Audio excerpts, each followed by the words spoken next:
Entrevistando Flora, dia 28 de agosto, noite, take 1. Oi, galera, tudo bem? Bom, meu nome é Flora. Hoje eu vou estar aqui com a Carol. A gente vai conversar um pouquinho sobre o meu trabalho. Eu sou botânica e vou explicar um pouquinho da minha profissão para vocês.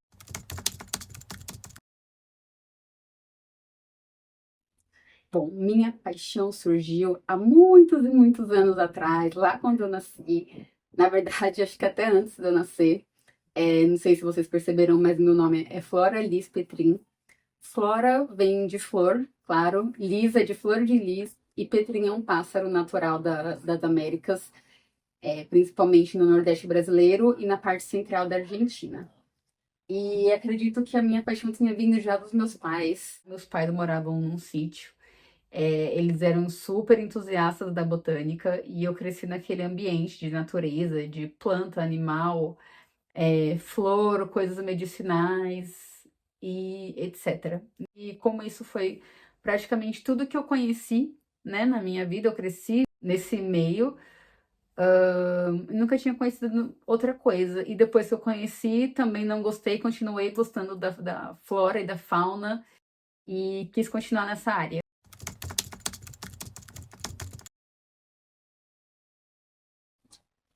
Bom, quando eu soube que eu queria trabalhar com isso, como eu mencionei, eu acho que já nasci sabendo que eu queria, uma menina de atitude.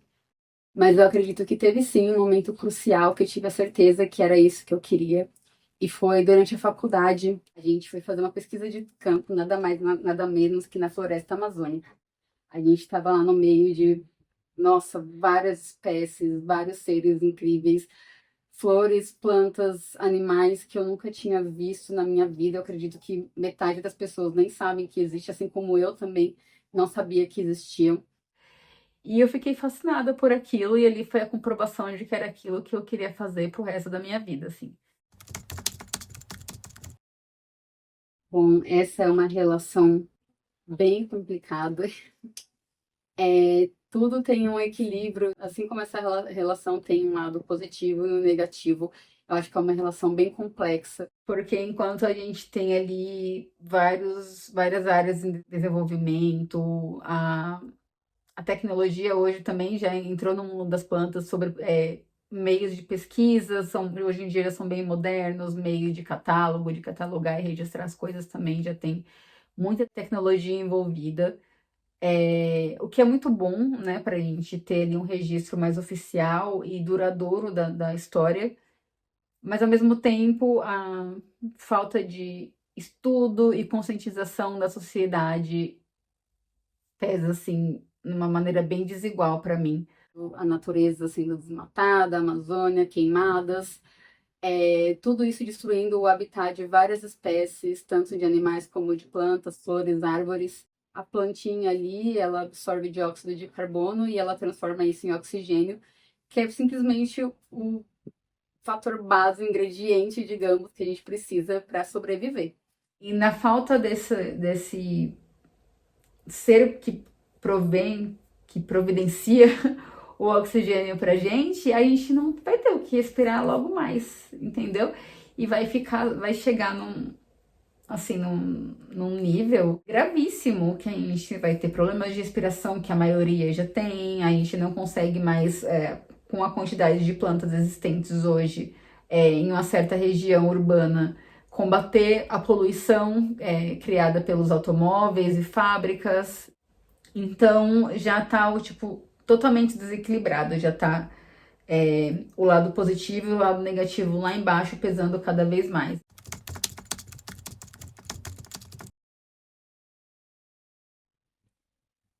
Falar um pouquinho sobre plantas medicinais. Com certeza é um dos meus assuntos favoritos. A gente sabe, né, que ao longo da história, as pessoas usam as plantas medicinais para tratar diversas condições de saúde. As plantas medicinais, elas possuem compostos bioativos que ajudam na promoção do bem-estar e entre vários outros benefícios. Nossa, eu poderia passar a noite inteira aqui falando sobre várias plantas medicinais, dando vários exemplos, mas eu vou me limitar aos mais conhecidos, começando pela camomila, que ela tem propriedades calmantes, ajuda ali no combate ao estresse, a controlar um pouco a ansiedade também. E ela também tem propriedades digestivas, ela ajuda na digestão. A gente tem também o hortelã-pimenta, que também ajuda bastante na digestão e é um auxílio muito bom também a dores de cabeça. A lavanda, que tem propriedades relaxantes, né, calmantes, ajuda a promover o sono, maravilhosa, né? Também é associada com bem-estar e ajuda também na ansiedade, a reduzir a ansiedade e o estresse.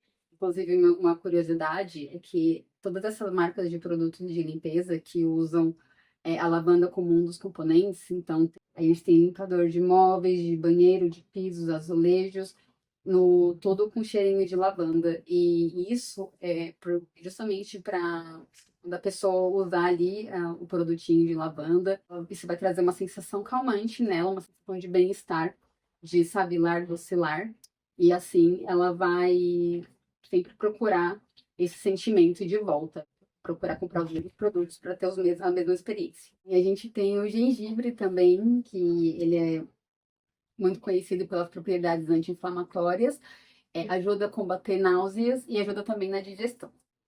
E sim, o gengibre é uma planta, ele pertence à família Zingiberaceae, e o nome científico dele é Zingiber officinale. A parte utilizada medicinalmente é o rizoma da planta, né, que é aquele caule subterrâneo. E além das propriedades anti-inflamatórias e digestivas, ele também é muito utilizado na culinária mundial, principalmente na Ásia.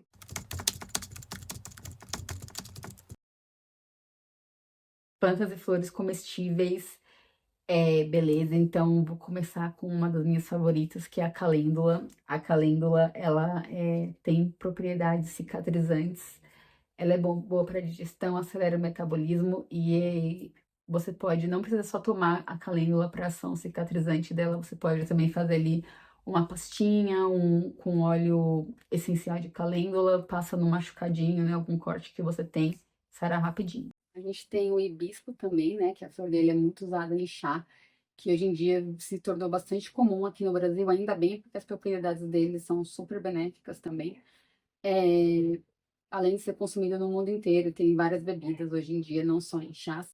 Ele tem um sabor levemente ácido e frutado ao mesmo tempo, é bem tropical, bem gostoso para tomar. Um dos meus favoritos também, tem vários favoritos sim, que é o manjericão. Ele é muito comum na culinária mediterrânea, né? Principalmente em massas, em pratos italianos, que levam molho de tomate.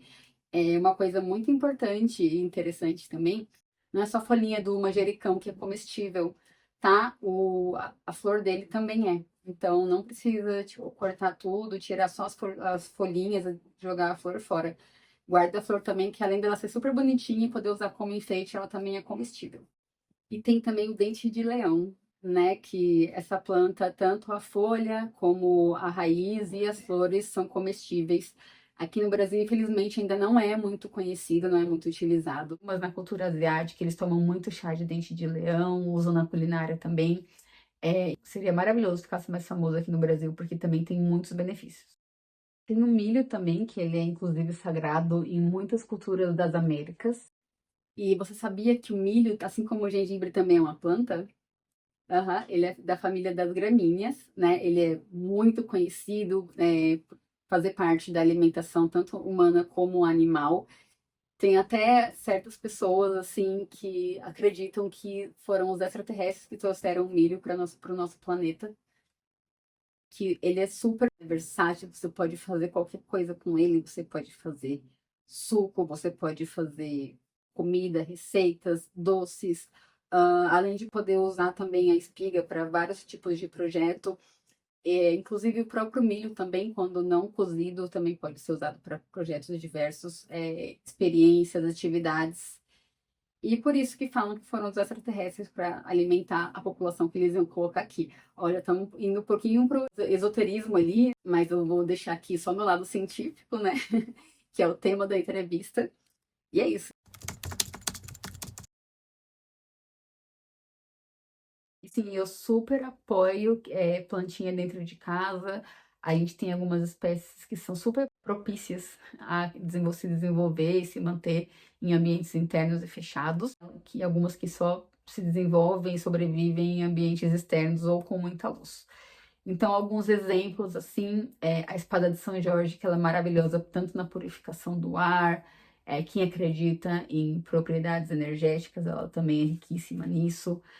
Não precisa de muita manutenção, não precisa de muita luz solar. A gente tem também uma das minhas favoritas, que é a aloe vera, a famosa babosa, né? A aloe vera, ele é muito bom, cuidado simples, não precisa de muita manutenção. Propriedades nutricionais, assim, incríveis. Ajuda em cicatrização, ajuda na pele, ajuda no cabelo, na unha, ajuda em tudo que você puder imaginar, quase tudo, né, também. Não vamos generalizar. E uma também que não é muito comum, mas é a paz lírio, que ela é conhecida por remover impurezas do ar, então ela ajuda nessa purificação do ar e acaba fazendo muito bem para a saúde também. E ela também não precisa de muito cuidado, simples cuidar, precisa de luz, mas não precisa ser direta, então é só paz também. Ruim, né? Ruim, eu sei. A jiboia, né, que pode ser utilizada em ambientes de pouca luz. E o melhor de tudo é que ela também é de baixa manutenção.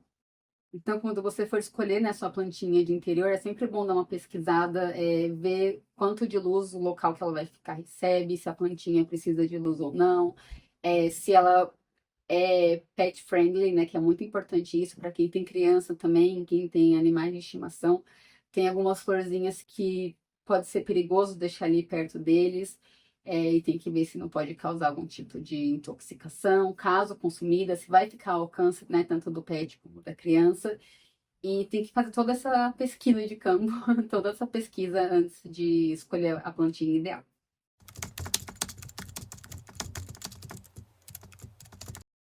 A biotecnologia e a genômica são estudos que vêm avançando rapidamente, né? E elas têm a capacidade de preservar, digamos, as plantas, né? Então, com essa preservação, o intuito é a gente entender um pouquinho mais sobre comportamento, desenvolvimento, habitat, todos os aspectos que fazem a planta nascer, crescer e morrer. Então, isso pode ajudar também na preservação de várias espécies, se não todas possíveis no futuro.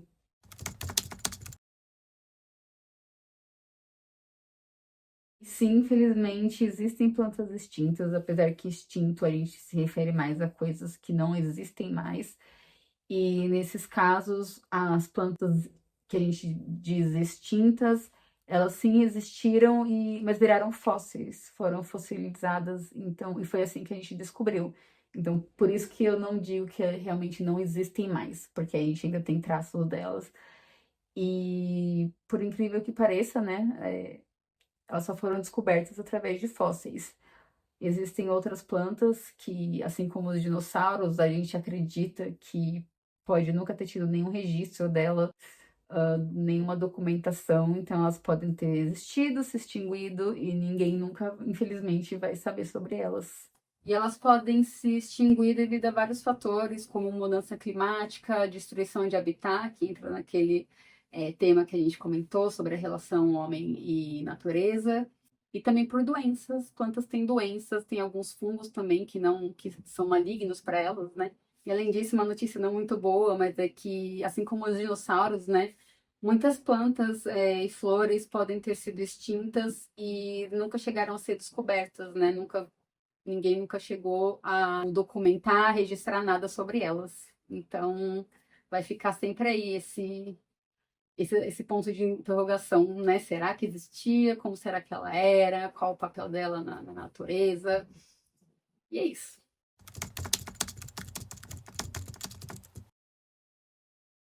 Bom, uma curiosidade interessantíssima sobre as plantas é que muitas delas podem se comunicar, digamos, por uma rede de fungos subterrânea. Então, elas transmitem informações químicas, ambientais, além de nutrientes. E você sabia que as plantas também podem ouvir sons? Elas escutam, não da mesma maneira que a gente, mas elas podem captar vibrações e sons, inclusive musicais, através dos seus sensores, né? E já tiveram vários estudos, inclusive tem um estudo fantástico que chama Simática, que é o estudo do som visível, digamos, e eles testam, né, vários tipos de seres vivos diferentes que são expostos a sons, músicas, certos instrumentos, e foi comprovado que eles se desenvolvem de uma maneira diferente, de uma maneira positiva, né? Eles acabam tendo mais nutrientes, crescendo mais saudável, mais coloridos, ou com uma cor, uma certa tonalidade mais forte que a outra, do que como a planta deveria ser originalmente. E um exemplo é a plantinha do tomate, que já tiveram estudos que ela crescendo perto de uma fonte de água corrente ou de som musical também, alguma música, ela acabou se desenvolvendo de uma maneira diferente. Ela cresceu com mais nutrientes, o fruto foi mais nutritivo e mais bonito, assim, melhor visualmente. E por falar em plantas poderem ouvir, elas podem sentir estímulos externos e responder a eles. Um exemplo é a mimosa sensitiva, né, que é a famosa dormideira. Não sei se você já viu, mas assim que você toca nela, ela fecha rapidinho. Então, por isso ela é conhecida pela planta mais rápida do mundo. Esse movimento dela de fechar pode acontecer em menos de um segundo. E elas usam esse mecanismo de defesa, né, para se protegerem de herbívoros e outros predadores. E eu não sei se você sabia, mas existem mais de 390 mil espécies de plantas conhecidas e várias outras mais que nem foram descobertas ainda. Existem árvores também que podem viver por milhares e milhares de anos. Um exemplo de uma dessas árvores é a sequoia. A sequoia mais velha conhecida atualmente, ela tem cerca de 3.200 anos. Ó, conheceu Jesus, a bonita. Conheceu quem veio antes de Jesus e qualquer outra entidade antiga. E é isso, Carol. Muito obrigada. Obrigada pela oportunidade. Eu sei que essa área não é tão perseguida, digamos, né? Não tem muitas pessoas que se interessam, mas acaba sendo um dever de todos saber pelo menos um pouquinho o básico sobre o meio ambiente, a natureza e as plantas para preservar a nossa própria vida, né? Nossa família no futuro, etc. E é isso.